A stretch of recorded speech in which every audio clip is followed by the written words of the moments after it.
Hey guys, welcome back to another video here at Salty Scales. I am Joshua and I'm going to be showing you an awesome new tandem rig that I think is oftentimes overlooked. This rig is very effective because it shows you a couple bait fish, in my opinion, that look wounded and will trigger a strike a lot of times when the fish aren't even feeding. So I'm going to show you, it's very easy. You only need a few things. You need a couple flukes because this is a tandem rig with flukes specifically. This is the bait. I mean, you can use it for other obviously soft plastics, but the fluke is where I think it shines the best.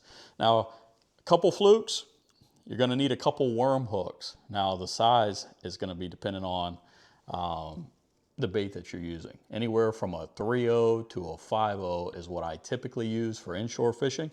Again, this rig is great for trout, redfish, snook. You can use it for largemouth bass in the freshwater realm. But all you need is the hooks, a little bit of 20-pound leader, 20 to 25-pound leader, a couple small swivels. Today I'm using the Spro. This is a size 6. These are 80-pound swivels. What I like about the Spro swivels is they're very small, and I try to minimize all of my hardware when possible. Now, if you really want to spice up this particular rig, I recommend getting some Gulp Berkeley. And these guys right here, these little jerk chads, not only do you get the movement, but you add the scent. And if you're fishing for redfish, this is a crucial component or formula, part of the formula to get more bites. Now, let's go ahead and jump in. I'm going to show you how to rig this. It's very easy. There is another version that you can do without the swivels, which I'll be happy to show you. All I need to know that you want to see it, so comment below. If you haven't already, make sure you like and subscribe. I appreciate the support. Let me know what you think about the rig below. Let's jump in and let me show you a little closer how to do it. All right, guys, so what I like to do, first off, is I'm going to cut a little piece of leader, and I'm going to tie with the improved clinch knot. And I love the improved clinch knot, guys. If you've been following my channel, you know this. If you want to see how to tie this particular knot, I'll leave it down in the description. But just pull it tight, use a little saliva, and then what I like to do is go ahead and trim my tags. Now, you're going to need two different size leaders for this particular rig. So the very first rig that you're going to put on is going to be your shorter leader. So I've already tied these up using the improved clinch knot. It's very simple. It's a swivel to a hook. And again, you're going to be using a worm hook, guys. And these worm hooks look a lot like this. You can get them weighted or non-weighted. I like to personally use the Twistlock because I feel like they're just easier to rig. And I just like the way they rig up. So that's just a preference thing. But as long as it's a worm hook, it's going to do the job just fine. So back to what I was saying. So two different size leaders. I have my 20-pound fluorocarbon leader tied off to my Spro 80-pound swivel and my 3/0 worm hook right here. Now on my other leader, what I'm going to do is make it a little bit shorter. Same exact setup with my hook, my swivel, and my fluorocarbon leader, but it's considerably shorter. And I want that to hang just over my other baits. So they're essentially going to be sitting like this. And you're going to have one look like it's chasing another, but when you jerk this rig, they oftentimes jerk in harmony going the opposite directions. And if you look at them with the tail action and the way they just descend in the water column, they just look like a wounded bait fish, and it triggers that strike all the time. Now, in order to rig this, so I have my braid here. This is my main line. What you have to do is take your smallest leader that you've already tied up, and you just slide this on to the braid. All right. Now, this is going to free move up and down your line. And the reason this moves freely up and down the line is because if you hook two fish, you don't want too much tension. You want it to be able to kind of slide and move, which oftentimes will help prevent breakoffs. So that's the benefit of that. It does sometimes make it a little more challenging to cast because the bottom lure oftentimes wants to fly quite a bit further away from this top one. So it's all about how you cast though. Now on the second leader, I'm going to tie an improved clinch knot on here. All right, so what I'm going to do, just know that when you tie braid and if you're doing the improved clinch knot, I recommend that you go around the swivel twice And what this is going to do is prevent slippage, because braid will slip if you just try to tie it like a typical fluorocarbon leader. So just know that. And if you watch any of my knot tutorials, you'll see what I'm talking about. I go in detail on that. So all I'm doing is tying an improved clinch knot, nothing crazy, nothing fancy. And I'm using my handy dandy Gomexus trimmers to clip these long tags. Oop, there it goes. All right, so just so I can recap as to where you're at right now. You have two leaders, right? You have a free floating leader. This is your shorter leader. That's on your main line. That goes down to another 80-pound Spro swivel that you see here. And then that goes to your 20-pound leader, and then your second hook down there. And you can see that there's a nice slight gap in between the two hooks. Going to give them that great action, make them look like they're swimming in tandem with each other. Again, there's different variations of this particular double rig. You can use a three-way swivel, or you could tie it directly to the leader. But again, this way releases tension, just like in this video that you're about to see. Once you hook a double fish, that gives it the opportunity to move up and down without putting too much tension on this lighter leader material. Now, the only next step that you need to do is pretty much rig your little jerk shad here, or your fluke, which is really simple with these little Twistlocks. And I'm gonna show you how to do that. So here we go. We got our Twistlock. We're gonna push it right into the nose of this bait. And then what you do is just twist. That's hence the Twistlock. And this is just essentially putting the bait right where you want it. Now you want to make sure this belly side is gonna be like this. All right, so now what we gotta do is measure out to go ahead and press this hook right through our jerk shad, right through the center too. You wanna make sure this bait is swimming true. And you should see that this is flush. Now, in order to make it completely weedless, which is what I like to do, is push up and then pull that barb down on the plastic.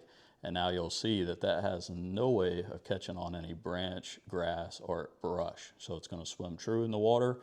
It's completely flat, streamlined. It's gonna swim like it's supposed to, and it's really gonna give you some great action. Now, the only other step is to go ahead and rig up the second one. And I got a little smaller hook on this one. And you can play with these. A lot of times when I rig these tandem rigs, I'll rig them with two different colors and two different size baits. And it actually works very effectively. So again, this is the same type of hook, but it is a 3/0 hook. The other one was a 5/0 with a weight. So you can test them with the weight. You could test them without the weight and see if you're finding that it makes a difference, because sometimes you will get different action based on the type of weight and the type of hook and the type of bait. And that's it. That's it with a 3/0. This is it with a weighted 5/0. And you can see that that 5/0 is the right size, so to speak. It comes down on the bait the way it's supposed to. But again, you could test them both, and I'm telling you, they're very effective. So look, guys, that's all there is to it. A very effective tandem rig that is often overlooked in the Tampa Bay and just in saltwater in general. If you want to see snook go crazy, throw that thing. If you want to see redfish eat and feed like no tomorrow, throw on a couple jerk shad and gulp and watch this baby perform. Don't be surprised if you get 2 at a time. Hey, if you don't believe me, take a look at a little bit of this fishing video. We were only out here for a short period before the storms run us off, but it was a good time. Hey guys, we are out here on the beautiful Tampa Bay, and today I'm going to be working this tandem rig on the brand new Cast King MG TI Elite bait casting reel. And I'm trying something a little new, a little different for me. I'm using a left-handed version of the bait casting reel. I know I'm right-handed, and the way you use a spinning reel, you would think this would feel natural to me, but it doesn't. I've always used a right-hand retrieve bait casting reel, so this is all fairly new to me, so don't judge me if I look goofy today.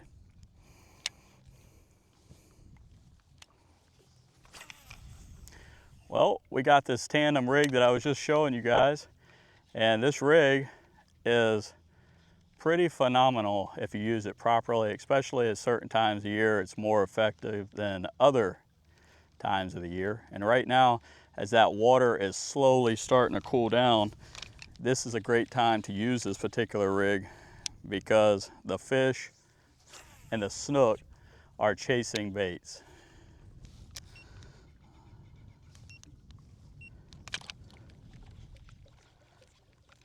Again, I cannot express how light this rod and reel setup is here. I mean, you could throw this all day and not get tired. She casts butter smooth. And yeah, not to mention this tandem rig with the flukes, they get fish fired up, man. When fish are aggressively pursuing bait fish, they will gobble these up every time. Tide's real high, so I am actually fishing close to the trees, trying to get as close as possible because they're going to take refuge up in under that cover.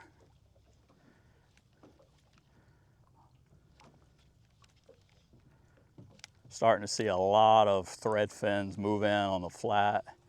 Up in the river, there's a lot of thread fins, a lot of small ladyfish. So the transition has definitely begun. Oh, there's a fish. A trout on the fluke, guys. First fish, little guy. We'll take him. Slimy little booger. Not a monster, but hey. Fun. Fun size.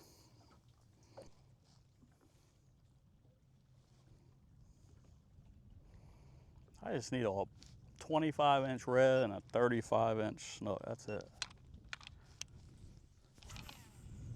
Not a whole lot to ask.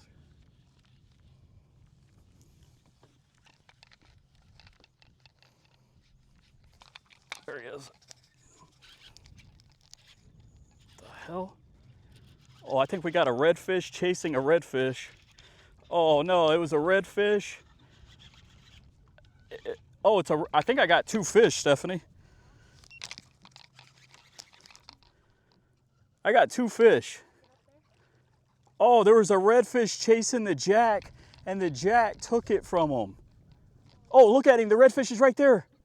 Oh, look, he's behind him. Look, look, look. He's chasing him. Dude, you stole it from my redfish? Not cool, dude. That was a monster red, man. I thought I had a red and the jacks. That is so disappointing. And cool at the same time. Look at this, guys. And that's why you use the double rig. So I almost had a big redfish. I know almost don't count. But these little jacks, they're pretty prevalent this time of year. Gosh. And look, they tore off both of my tails on my flukes. Dirty dogs. Hey guys, I hope you enjoyed this video. If you did, make sure you give a thumbs up. Again, subscribe if you haven't already. Turn on that bell notification. I appreciate your support. Have you used this rig? What are your thoughts? Do you like it? Do you hate it? I think it's a very cool rig and it works very well. Hey guys, until next time, I'll see you on the water.